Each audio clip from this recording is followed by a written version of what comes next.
Assalamualaikum warahmatullahi wabarakatuh. Bismillahirrahmanirrahim. Ketika engkau berbuat baik, hakikatnya engkau berbuat baik kepada dirimu sendiri. Wa in asatum fa'alaiha. Tetapi ketika berbuat jahat kepada siapapun, hakikatnya engkau menjahati dirimu sendiri. Menjadi wadahnya. Ya, jadi memang energi positif itu melalui kebaikan-kebaikan.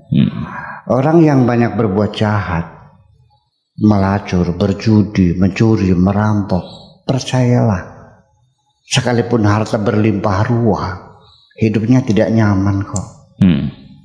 Ada kecemasan, ada ketakutan, ada kegelisahan, dan membawa siksa macam itu. Jadi untuk bangun optimisme, semangat berjuang, ya harus dengan banyak berbuat baik. Dan itu diamini Pak Didik dan semua orang juga pasti sepakat ya, bahwa untuk menarik energi positif itu ya kita harus dengan banyak berbuat baik kepada siapapun. Jadi tetapi juga ada catatan kaki lagi, kebaikan juga kualitasnya itu kan bertingkat-tingkat. Ya, kalau kebaikan-kebaikan itu motivasinya hanya untuk mencari popularitas, untuk meraup suara, berhubungan dengan pemilu, itu kan kebaikan juga, bagi duit kok, iya kan? Atau juga untuk menarik hati seorang perempuan yang disebut dengan uang sewakan namanya tuh. Uang apa bahasa Indonesianya sewakan tuh? Ya, sawer. Apa? Sogok. Sawer. Bukan. Anda ketika kita perempuan buat ngolonnya kan dikasih macam-macam, ditawari mintain dikasih makan begitu.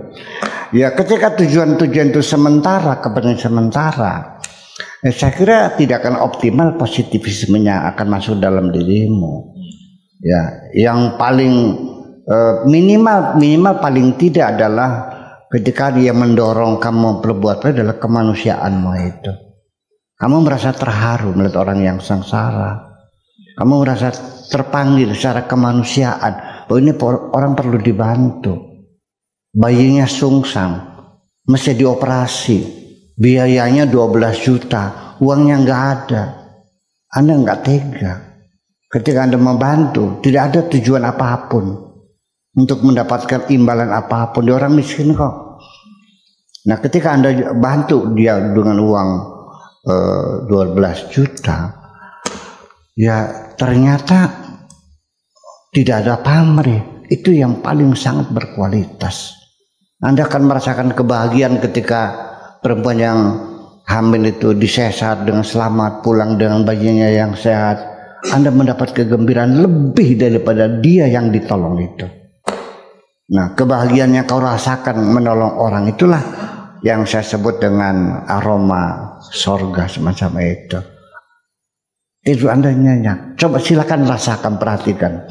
Makan Anda lahap, tidurnya lalap, badan Anda sehat. Dan sekalipun Anda tidak pernah berkoar, tidak pernah bercerita kepada Anda, nanti akan ada orang lain yang menyanyikan kebaikan-kebaikan Anda dengan suara yang lebih lantang lagi. Biarkan orang lain yang bercerita, Anda jangan bercerita, karena nanti mengurangi kualitas kebaikan itu. Dan nanti di dalam perjuangan berbuat kebaikan ini juga jangan kau anggap mudah ya. Di situ terjadi godaan-godaan yang sangat besar. Ya, artinya menghalang-halangi jangan sampai Anda dengan mulus bisa berbuat baik. Ya, saya cerita dari pengalaman pribadi dan sengaja saya ceritakan, dan ini mungkin terjadi pada diri orang lain. Seringkali saya ingin membantu orang. Uang sudah ada di kantong, tinggal berikan saja. Masih ada bisikan di hati ini. Nanti diberikannya kalau sudah banyak tamu. Siapa yang berbisik tuh? Syaiton. Tujuannya apa nunggu banyak tamu?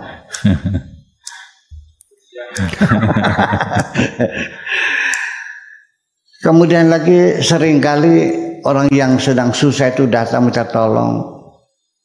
Saya diingatkan akan kejahatan dia dulu terhadap diri saya. Lupa ya, dulu dia pernah menghina kamu, pernah memfitnah kamu, mengungkit kemarahan saya supaya saya jangan menyumbang. Bayangkan, tidak semudah itu. Bahkan bukan itu saja, sampai anak istri kita juga bisa dijadikan media bagi setan untuk menggoda kita. Iya, istrinya akan cemberut akhirnya kan. Jadi begini, saya buatkan satu cerita. Ini tetangga sebelah itu mengerang kesakitan, sedang hamil. Yaitu bayinya sungsang, mesti dioperasi. Sudah usia 9 bulan, sudah waktunya lahir. Tapi karena sungsang kan nggak bisa keluar, harus dioperasi. Uang nggak ada, merintih semalaman. Terdengar suara rintihannya tetangga. Uang ada 12 juta tuh. Tetapi dia punya anak lagi kuliah. Itu biaya anaknya.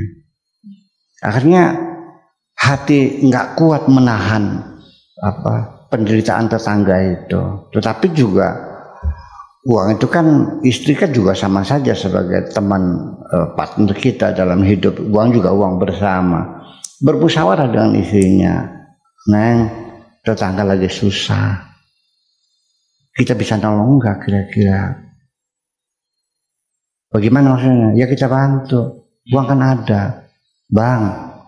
Uang itu kan buat biaya sekolah anak kita. Dia bilang, ini kasihan, dia mati. Ngapain ngurusnya tetangga? Ponakan bukan menantu bukan kok. Anak kita aja dulu. Kan firman Tuhannya ada, ku anfusakum wahlikum. Ada dalilnya. Setan juga pakai dalil loh. Nah itu berunding akhirnya tidak nyampe pada satu kesimpulan kesepakatan. Akhirnya udahlah, udah belajar. Akhirnya tidur. Nah si lelakinya kan nggak bisa tidur. Sakit hatinya kan, masa nggak ditolong, masa dibiarkan orang mati di depan partner sendiri. Akhirnya dalam pertemuan itu dia menang, membela hati nuraninya kan gitu. Dia ambil uang itu dari laci, dikasihkan ya untuk menyelamatkan nyawa seorang manusia. Pagi-pagi istrinya buka laci, uangnya hilang. Ia menjerit maling gitu. Dia ambil, iya, memaksa. Apa yang terjadi? Memaksakan diri, menolong orang, mengorbankan anak sendiri. Ajaran agama seperti apa itu? Ya kan? Kan udahnya ada ku anfusakum wa ahlikum nar. Dia bilang, anak kita ditunda sekolah tahun depan nggak ada masalah, nggak mati. Kalau ini nggak kan mati. Udah kalau begitu saya yakin ini pasti hamilnya sama kamu hamilnya. Gitulah kira-kira. Disitulah kita ya di samping kita memang berbuat baik, tapi juga disertai dengan menjaga, merawat, mengawal kebaikan kita supaya tetap sebagai berkualitas. Paling tidak adalah dorongan hati nurani secara kemanusiaan. Yang lebih hebat lagi, kalau yang kau lihat adalah wajah Allah semata. Bukan karena melihat tetangganya, bukan melihat siapapun, karena melihat wajah Allah.